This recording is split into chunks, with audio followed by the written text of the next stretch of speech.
Eto na guys, 100% sure na ako. Ito na yung totoong laro. Totoong laro na hindi na pwedeng takasan.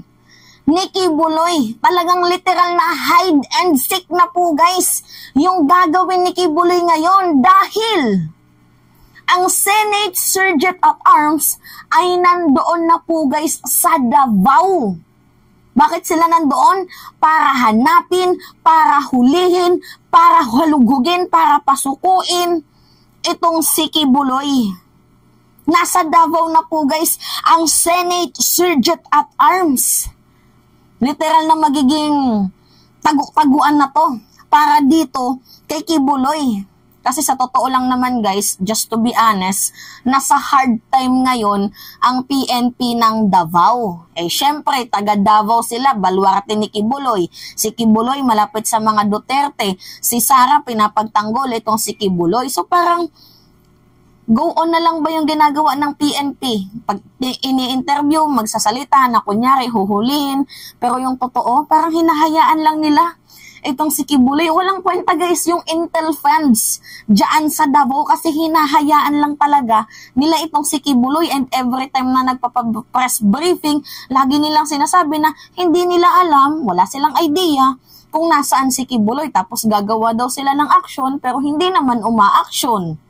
Diba? So ngayon guys, ang Senate Sergeant at Arms ay nandoon na po guys sa Davao. Kasi alam nyo naman po guys, may 3 na kaso itong si Nikki Buloy. And even pa guys na mag-surrender or magbayad ng piyansa itong si Nikki Buloy doon sa Davao Court, huhulihin pa din siya guys ng mga pulis doon. Kapag siya na mismo kusa, nag-ano na yung kanyang sarili doon sa Davao, huhulihin pa rin siya. Bakit? Kasi nga, meron siya nakabinbin na warrant of arrest 2 sa Senado at doon sa Kamara. So ngayon guys, ito yung balita. Panoodin lang muna natin ha. Nasa Davao City na kahapon, April 8, ang mga tauhan ng Office of the Senate Sergeant at Arms upang arestuhin ang leader ng religious group na Kingdom of Jesus Christ na si Apollo Kibuloy. Ito ang kinumpirma ng Police Regional Office 11 spokesperson, Police Major Catherine De La Rey sa isang text message kagabi.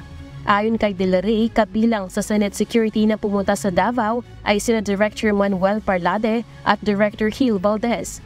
Nagkaroon anya sila ng pagpupulong kahapon kay PRO 11 Regional Director Police Brigadier General Alden Delvo at National Bureau of Investigation o NBI 11 Director Attorney Arcelito Albao upang pag-usapan ang pagsisilbi ng arrest warrant. Si Kibuloy ay ipinaaresto ng Senado dahil sa pagtanggi nitong dumalo sa Senate Inquiry ng Committee on Women, Children, Family Relations and Gender Equality dahil sa umano human trafficking, rape, sexual abuse at child abuse na kinasasangkutan nito. Nakaharap din ito sa 2 pang warrant of arrest mula sa Davao Regional Trial Court dahil sa kasong child abuse at sexual abuse. 6 na araw nang hinahanap ng mga otoridad si Kibuloy sa Davao City pero hanggang ngayon ay hindi pa rin ito makita. Blanko rin sila sa kinaroroonan nito. Sa darating na Biyernes, April 12, matatapos na ang 10 araw na ibinigay ng korte sa mga otoridad para isilbi ang warrant of arrest. Ayon naman kay PNP spokesperson Police Colonel Jean Fajardo, dapat respetuhin ni Kibuloy ang desisyon ng korte at doon na niya ay presenta ang kanyang mga ebidensya. Nananawagan ito sa mga abogado ni Kibuloy na hikayatin siya na sumuko na at harapin ang kanyang mga kaso. Nakahandaan niyang magbigay ng seguridad ang pambansang pulisya sa kanya.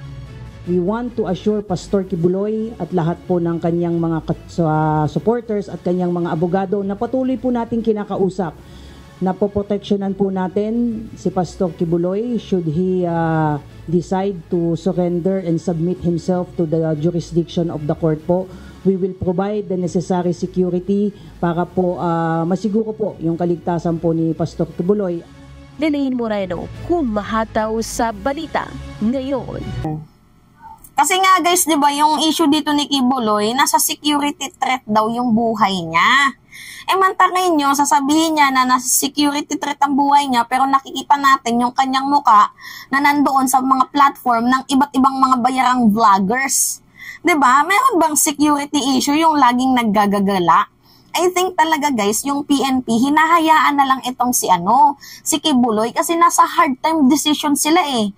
So paghulihin nila, baka mamaya mawalan sila ng trabaho kasi nga, malapit yan kay Kibuloy. Lahat ng mga government official doon, lalo pat anti-Marcos na din, yung Davao. Diba, nagigets nyo ko guys? Kaya hinahayaan na lang nila itong si Kibuloy at yung Senate Sergeant at Arms na lang talaga yung aasahan nila or yung ibang NBI or ibang PNP basta hindi sa Davao ang huhuli dito kay Kibuloy. Kasi nga guys, ipit na ipit yung PNP dito. Kaya nga kanina sa video yung sabi? Wala daw silang info. Wala daw silang alam kung nasaan nagtatago itong si Kibuloy. Pero alam natin yan guys na maliit lang ang Davao, kaya nilang halughugin yan. Ang problema nga lang talaga dito, masyadong kapit sa politician itong si Kibuloy at yung mga politician ng Davao is anti-Marcos. 'Di ba? Kung mapapansin nyo, kung kaya't hindi na nila, nasa hard time decision nga sila. Hindi nila pwedeng hulihin, hindi nila pwedeng arestuhin kasi nga baka may ibang mangyari pa sa kanila. Malakas guys yung kapit ni Kibuloy dyan sa Davao. Ulit-ulit lang nilang yung sasabihin na wala kaming alam, hindi namin alam, gagawa kami ng moves, 'di ba? Gagawa kami ng hakbang para mahuli si Kibuloy, pero wala talaga yan guys. Yan po yung katotohanan dito kasi malakas si Kibuloy diyan sa mga politician ng Davao. Kaya nga guys, ito na yung yung totoong laro para kay Kibuloy. Kasi guys, nandyan na po guys yung yung Senate Sergeant at Arms. Yan na po guys yung yung hudyat, yung mitya ni Kibuloy na sige magtago ka na. Kasi nandito na yung mag-aaresto sa'yo yung totoong kalaban mo. Eh yung mga pulis dyan sa Davao, hindi naman yung kalaban ni Kibuloy. Diba? Kakampi niya pa yan. Hindi niya yan kalaban, kakampi niya pa yan. Sila yung mga nagdi-defend or mga nagtatago siguro dito kay Kibuloy. Si Kibuloy nasa Davao, kakampi nila yan. Diba? Huwag na tayo mag-utuan dito. Yan po guys ang realidad doon. Kakampi nila itong si Kibuloy. Diba? Yan po guys yung balita ngayon na itong si Kibuloy pinaghanap na po guys ng Senate Sergeant at Arms kasi nandun na po guys yung kampo, yung grupo ng Senate Sergeant at Arms sa Davao. Kasi hindi nga kayang arestuhin ng Davao itong si Kibuloy. 'Di ba? Kahit nga may warrant of arrest. Hindi talaga. Hindi. Pero anyway, ito yung hamon ni Kibuloy, 'di ba? Na sige nga, kung may kaso, dalhin nyo sa korte. O, dinala na sa korte, nag-set pa ng condition. Kapal ng mukha, no? Wala siyang isang salita. Yan yung totoo dito, guys. Anyway, yun lamang ho, guys. At it's me again, si Mima Alicia niya at nagbabalik ulit para sa ating panibagong video.